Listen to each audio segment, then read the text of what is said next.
Hello, and welcome to another episode of Wheel of Horror, the podcast where two best friends spin a wheel every day in the month of October. It picks a movie, they discuss it. Today we're talking about the 1987 film Hellraiser, which was directed and written by Clive Barker. I am your co-host Alec, And I'm Erik.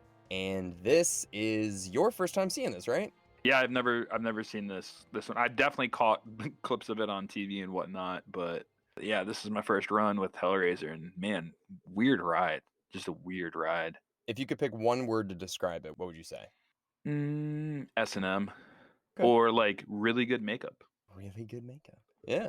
Yeah, it's a weird one, and it's tough because I've seen this movie a few times. I didn't see it until I was in my 20s, but it's one of those movies where when you're a kid and you're walking through Blockbuster in the horror aisle, this box stands. Yeah, the VHS box. That the cover was Pinhead. Yeah, it's Pinhead holding that box and just like making the meanest face and just the word Hellraiser. And I remember this box probably scared me more than anything, to the point where I didn't even want to watch it. I was way too afraid of Pinhead and all that stuff. To the point where I made it way scarier in my mind than what it actually was when I ended up seeing it. Yeah, there was a VHS box that comes to mind of like Snowman, like Blockbuster always had that Jack Frost VHS. Yeah, I don't know why I just thought of the VHS cover. Jack Frost was like really scary. It was like this one of those things that like changes as you walk by it kind of thing. Well, yep, I know exactly what you're talking about. It's like a regular snowman, then his face is like "Rah," when you walk Yeah. past it. In You when you were a kid and you're walking through the horror aisle in Blockbuster, just walk really fast. yeah, but you'd see, Michael Myers' face, and you'd see Jack Nicholson's face coming through the door for The Shining, and you'd see Freddy Krueger, all this stuff. But then this one, Hellraiser box, I'm serious. I think this is the scariest poster, at least VHS box, of any of them. Yeah, it's like him holding that little Rubik's Cube thing. Yeah. Yeah, I feel like they don't do it justice because they sell it as like, oh, it's Pinhead, he's the killer, but he's like barely in it. Yeah. No, it's a great point. He's barely in it. We want him. We want to see more of him, but he's not. I don't know. But what did you Which think? I mean, now that you've seen it, do you like it, or you kind of like? I'm done with it. I don't need to see any of the sequels. I feel like okay, I saw the first Hellraiser. I think that's about all I need to do. That's my 2 cents from it. I wasn't the biggest fan of this one. Honestly, kind of let down by it, but Really? What did you expect? Yeah, what did you expect? not that. I guess I wasn't expecting this to be the movie. I had no idea it involved like pain and pleasure, S&M stuff. I didn't know really what Pinhead was. Did they even say Pinhead in this movie? Hmm. I think I heard it once. I don't know. But yeah, and so what are these? What is Pinhead? He's a He's a dimensional demon or dimensional. So they're called Cenobites, and I'm pretty sure they're demons. They're like pain pleasure demons that take people that are. From what I gather, this Frank guy he was like into S&M, and he was into like really like aggressive sex stuff, and he was trying to like find the most hardcore thing he could find. So he went to Morocco, found this device where it's like you can find the ultimate, whatever bondage stuff that you're into with this. And he tempted it, and he got killed, I guess. I don't know. And then he came Got back. ripped apart. Yeah, so these guys, I want to say they're demons, but I guess they're like sex demon things. Yeah, he described it as like they're not seeking pleasure or pain. They're just seeking new experiences or something along those lines. It's Yeah. bizarre. It's very bizarre. Very Well, bizarre. it was written by Clive Barker, who I guess he was an author, kind of like I guess like a British Stephen King, but with much more like sexual, violent undertones in all of his writing. And the reason I watch these movies is because when I was in London, I went to the museum and there was so much Hellraiser stuff there. I was like, why is there so much fucking Hellraiser stuff here? But it's because Clive Barker was like a renowned British director. So I kind of wanted to watch those, and I watched a couple of their other movies. I watched like Night Breeders and Hellraiser 1 and 2, and yeah, I was also let down the first time I watched it. I was like, this is just super weird, and like it almost feels like a soap opera kind of, but with Yeah, murder. the acting is kind of, I don't know, not off-putting, but just not good. Yeah, it's weird. It is weird. But now that I watch it again and I know more about it, I think I've learned to like it more. But the ending is so bad that like it almost ruins the whole movie. The way that the Cenobites are defeated. Yeah, you just got to keep playing with the Rubik's cube. Dude, it's so they doesn't even make sense. It's like Christy doesn't learn anything about this thing, and all of a sudden she's just like, "Oh, if I guess I just press it enough on random sequences, I can just do whatever I want," essentially, which is it's just I don't know, she defeats them so easily. Yeah, I thought, like, when she solves it at the end, when she, like, closes it and makes it back into a cube, that was it, and they're all gonna disappear, but then, like, "Oh, this one's still around," and so she'd, like, open it up a little bit and close it again, Yeah. and she's like, "I got you now," and then, like, she'd open it up and close it and get the other guy, so it's like, well, do you have to be in, like, a 6-foot radius? Is it, like, stand back 6 feet, and then you close the box, and then you can kill him? I kinda lost that idea behind that too. There had to have been, and maybe there is, and I mean, I haven't seen any special features or deleted scenes or anything, but there has to be a scene where Kirsty learns about how to work this thing because she just picks it up and she's like the best person with it ever and is able to defeat everybody immediately. And it's like there needed to be a scene where she gets taught what this is and how to use it, sort of thing. The justification of her just being able to defeat all of the, it's like when Freddy Krueger gets defeated at the end, you're like, really? Like, really? Yeah, they easily just get defeated by closing the box, or, like, I don't even think they get defeated, I think they just get sent back to the dimension they're Yeah, from, because 'cause they're dimensional beings, yeah. and then there's a demon bird, pterodactyl thing that comes out at the end to pick up the cube, Hmm. so that thing is like, "What the hell is that?" It's clearly more demon. It's like a skeletal thing, and it flies, I guess it flies that cube back to Morocco and gives it back to the original dealer who, Frank bought it from. Yeah, it feels like, okay, so we just saw one story that this box has been a part of. Like, it kind of feels like, okay, so let's close the door on that one. Let's watch the next story that this box has been. Yeah, and there's what, 7 sequels to this? I at I really think there's more than that. I think we're in double There's digits. more. I'm fairly certain there's got to be at least 10 10, like, 10 sequels. for sure. Yeah, Holy 100. shit. Hold on, I want to find out. Yeah, let's see here really quick.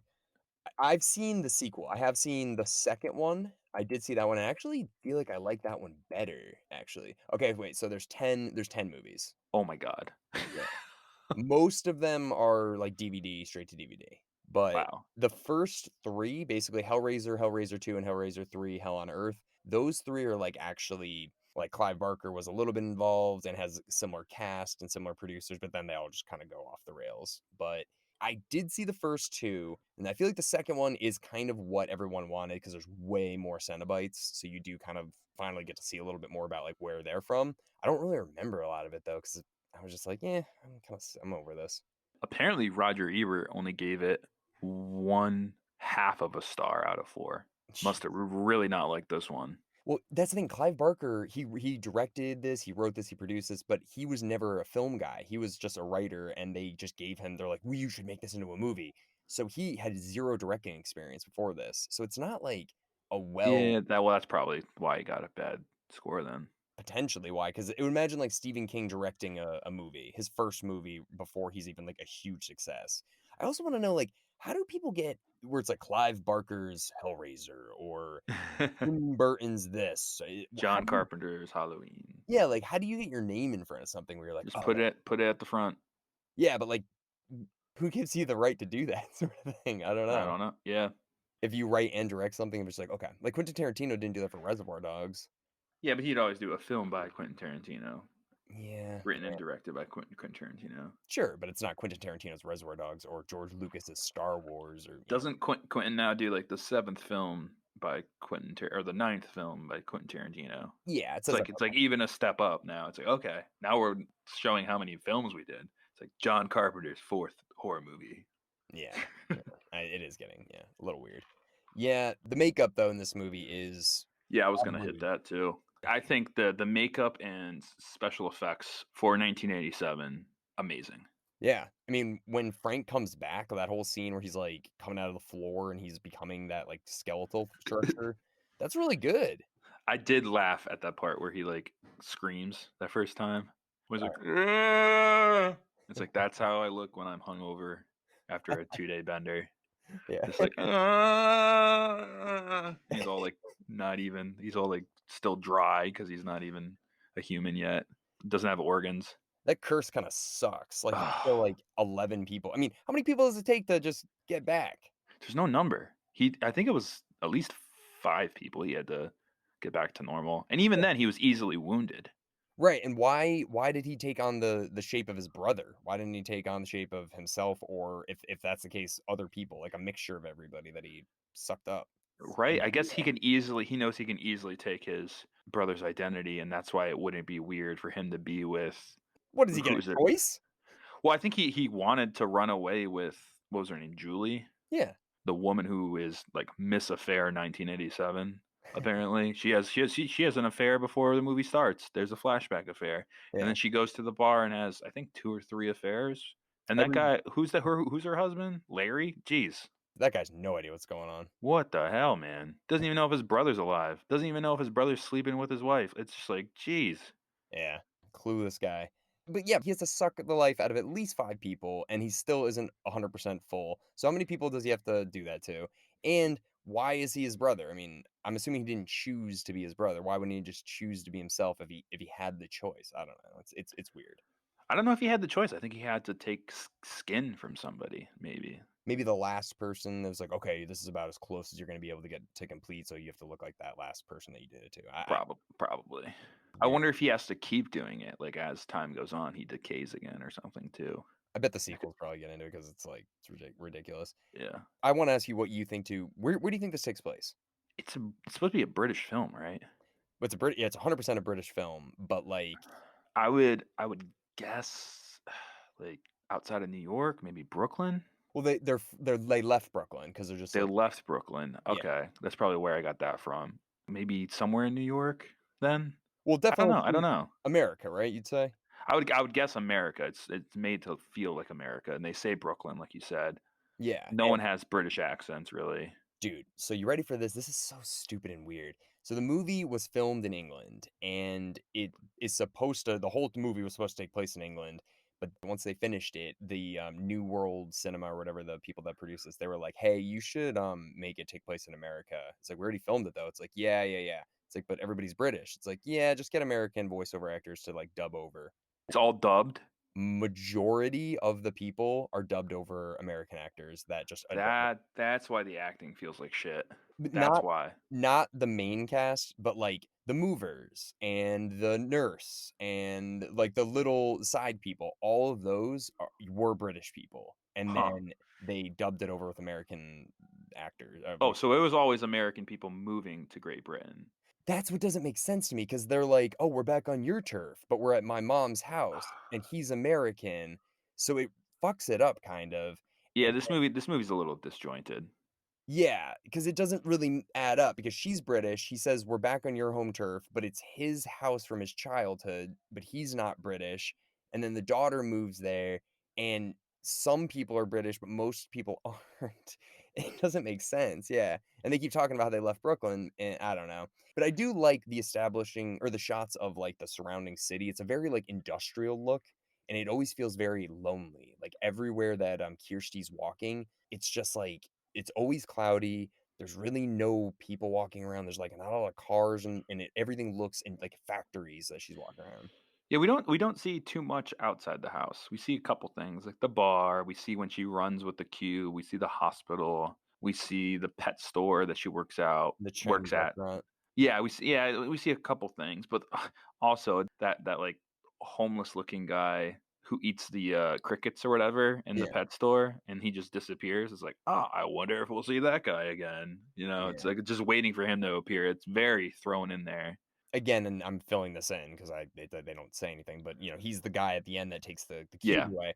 Also, what the fuck is that field? They're like, "Hey, we should go to this field where there's just a bunch of random fires." There's a lot of that. If you, like, go to the bathroom and come back, you're like, "What the hell's going on?" Like, definitely not a movie to do that to, because you would lose a lot of things.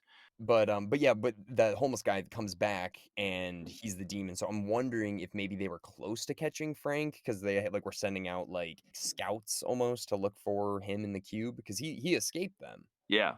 which is kind of a cool idea, but I kinda wish that they reacted a little differently when he's like, "You know Frank Cotton?" And they don't take a second to be like, "How does she know this guy?" Well, then they find out, like, "Oh, you've been killing people too," and, like, kind of not that they care, but they kind of the punishment was more severe about his breakout. Yeah, it's because That like, he's running amok and killing people, and he doesn't give that a shit yeah, about those should people those either. should be our kills or something. Yeah, it's weird because 'cause you're like, "What do the Cenobites really want? Is it to tempt people into killing them?" Yeah, I don't get it. I mean, there's like an S&M, a pain and pleasure dimension. There's they want to experiment, they want to explore. I mean, dude, this whole movie makes 50 Shades of Grey look like Barney the dinosaur, you know? Yeah. Oh, big time. Yeah, if you this is real freaky bondage shit. This is not for the lighthearted. It was rated X. It got I bans. could see that. Yeah, for the 80s, yeah. They had to cut a lot of stuff to get it down to R. Apparently, the scene, where he takes the knife to Julia's face and he's just like, "You're gonna do this, right?" sort of thing, and she's like, it's in the beginning before he does anything really. Apparently, that scene was supposed to be like an anal sex scene, and they shot that, and then their the MPAA was like, "No, absolutely not." Yeah, I kinda got that feeling of her, like, rifling through the pictures, too. I was like, "I bet you the original cut has way more messed up photos because those photos were, like, bad and very weird, but I was like, they're not that they're pretty tamed from what it sounds like this guy was into." Yeah. Also, the first thing I didn't notice this the first time. He's got a huge jar full of pot and a huge jar full of cocaine just sitting next to his bed. Did you see that? Yeah, I mean, he had those weird bowl thingies, too. Was that a bowl, that little sculpture thing? Or, like, it looked like something Oh, drug use-wise. oh, the naked people that Yeah, that looked like a drug thing. yeah, I don't know what that was. Frank seems like I mean, obviously the very strangest guy. If he's like traveling to Morocco to be like, I gotta find the most fucked up It's like, bond. what gets you off? It's like, you know what I have to do to get off these days? I have to first off pay a shit ton of money to this random dealer in Morocco for this Rubik's Cube thing. I then gonna summon these interdimensional beings to come and just like put fish hooks in me. Then I gotta come back from the dead, and then maybe I'll get off. It's like, dude, that's the idea of this guy. I never thought of it that way. Movies like Death Proof or whatever, it's like, oh, he's gotta like stalk girls and kill them in a car all simultaneously to get off. Like that's something in that movie you're like, that's fucked up. But this is like It's like, get a spotter, bro. Get someone to help you, like, before you do that. that's pretty funny. Yeah, no, I never thought of that. The sequel, I don't remember a lot about it, but one thing I do remember is the actor that plays Pinhead, his name is Douglas Bradley, and he's like the Robert Englund of this series. He's in every single one, and he's always playing Pinhead. And the second one, I think, is like how he became Pinhead, which is kind of cool. Like he's like some British archaeologist or something like that, and he finds the cube, and they kind of explain his origin a little bit, if I remember correctly, and Hmm. that was kind of cool. I feel like the second one is better for some reason. I could see that. I could see the second one explaining better what the hell's going on. Are any of the other what are they Centonite? What do you call them? Cenobites. Cenobites. Cenobites. Are any of the other ones in there? Like the guy with like the trachea thing and the other guy who's like always chomping his teeth? I think so, and I think there's other ones too, man. I really dude, I feel like I haven't watched it, I wanna say since 2011. I think I watched Hellraiser 1 and Hellraiser 2 and Hellraiser 3 all back to back, and I haven't watched any of them except for the first one since. But I do wanna kind of rewatch the second one now. Let's throw that one on the wheel next time. Hellraiser 2, whatever. What's that one called? Hellbound. Hellbound. Ooh. Yeah, the poster for Hellraiser 3 is actually awesome. It's Pinhead and he's holding the box and he's in front of like a skyline of like New York City and it's called Hell on Earth and that I remember that's a really It's and that always was yeah, it's always like 2 or 3 has to go to the city, like Jurassic Park, bring it to New York City. yeah, The Lost World and then yeah, You you've just got gotta always gotta in the city, like, I know. Jason, in the city, like Muppets Take Manhattan. Yeah, yeah, I see it. Yeah, they Hellraiser 3: Hell on Earth. It's got the New yeah. York skyline in the background. Sick posters though, right? If you're gonna take anything from these movies, they know how to do their posters. They know how to do that in the VHS covers to scare you on Blockbuster. They get you. They really do, and actually, this is kind of a funny personal story from when I was a kid. I remember being so scared of these just the cover. Never saw this movie, was so scared of it that I remember being like, "Okay, if I walk on my driveway, they can't, like, bust their hands up because, like, it has to be on the dirt for the Hellraisers to, like, be able to raise up from hell. So if I'm on concrete, they can't get me." Like, I would really think that, dude. I was that scared of this movie. I mean, Pinhead's a scary looking dude in Dude, general. he's he's scary. I don't wanna say he's scarier than Freddy, but, if your imagination can take you places, probably they're Yeah, way yeah. scarier than they did for me when I was a kid. Where do you think the name Hellraiser comes from? they're raising Frank from hell, or No, I think the box is it's like the person who uses the box is yeah, is raising hell. So okay. it's a Hellraiser, whoever is using the box. And, it kinda sucks because the way that it ends, you see that little film clip or whatever on the box, and then it's like, "What's your pleasure, mister?" On the box. But it could end that story right there and be like, this is just that one story, and the box is really the thing that's moving forward, and it's Pinhead's box and whatever.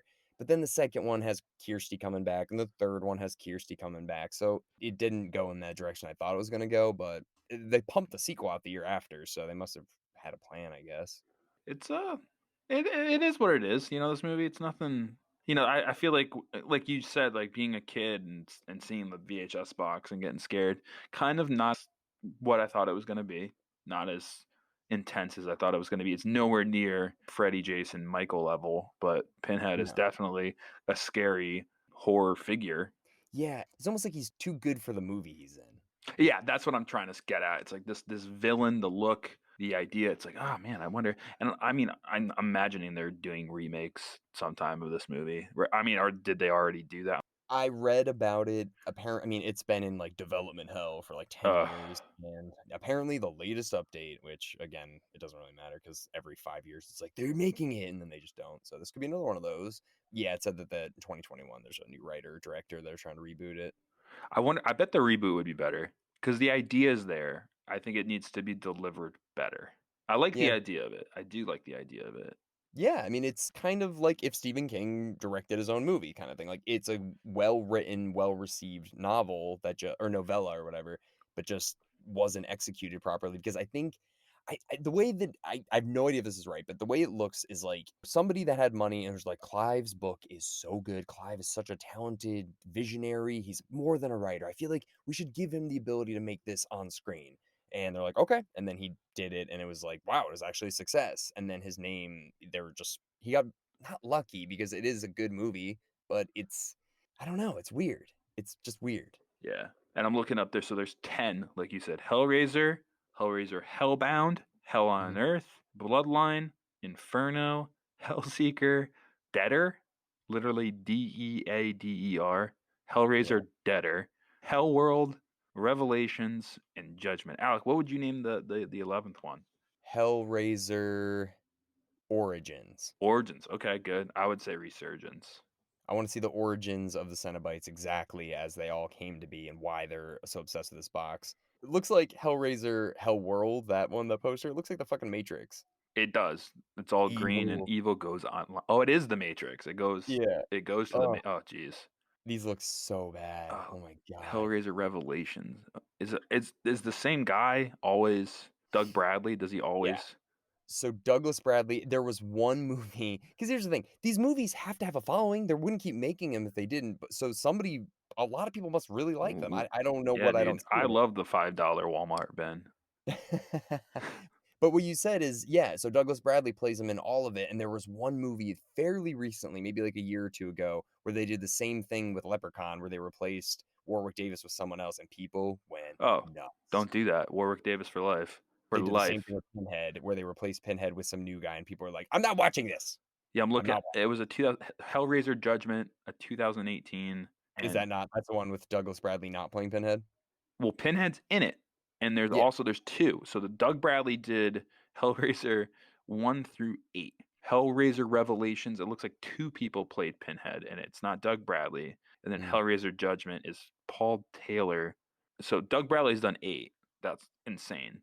That's about as much as Robert Englund, but Robert Englund has much more screen time and much more character development. Well, I can't speak to that because I haven't seen these movies, but they don't have the kind of cultural impact that Nightmare on Elm Street Is it had. like a big British thing? Do British people love it, or is it like a Well, again, when I lived there, I mean, that museum, I was there in 2011, and this movie came out in '87, and you think it came out 2 weeks ago because there was such an exhibit there about all of this stuff that Clive Barker had worked on, and I was like, "I should watch these movies." He's more of a horror icon, I think, just because of his look than actually the impact of the series. It's not as and it is you're right, it's a British movie, so it's not like Nightmare on Elm Street or Friday the 13th or Halloween that were made in America and distributed by America, and so it's a foreign film, kind of. You know? I think it's more of S&M film. I feel like if you're into S&M, this is your movie. Mm, It's like maybe there's no, some underground following of the S&M community or something. I don't know. dude, Videodrome, we're gonna get that on Oh here. yeah, Videodrome. Videodrome is a much better, like, S&M kinda movie, I think, but this one, Hellraiser, it's cool, I don't think anyone's gonna walk away having their life changed. Lot of disturbing imagery. The makeup and special effects are legit. They're legit. The idea behind it of a device, you click it the right way and opens up a portal to some hell dimension. Cool. I just think the delivery was bad. Yeah, and the special effects when the Cenobites get killed, that's straight out of Children of the Corn. Looked Yeah, it awful. looked bad for 87. That's 87, Yeah, dude, dude, it it needed still to be looks better. It bad. needed to be better. Yeah, it's like, you guys your makeup and practical effects are fantastic. You're gonna tell me you couldn't figure out how to make it not look like just crap? I don't Maybe know. they blew the budget a bit. Yeah. I definitely would like to watch the second one just to kinda see where they go again and refresh my memory, but, I'm good with watching this one for a couple more years. I think I'm alright. What do you say Yo, spin the let's wheel? spin the wheel of horror. Jesus wept. Yeah, what? That's she's crazy. Yeah, what does that even mean? All right, pulling it up, pulling it up. Spinning. Oh, girl. Last House on the Left. Wes Craven. Ooh, so we're going from scary hell violent sex to real life scary violent sex. All Okay, right, okay. yeah. Oh, Will we got yeah, Will. he wants to do this one. Yes, we got a really great guest. All of our guests are great, but Will, I'm excited to talk to him. All right, cool. Well, we will, yeah, we'll talk to you guys tomorrow for the last house on the left. Woo.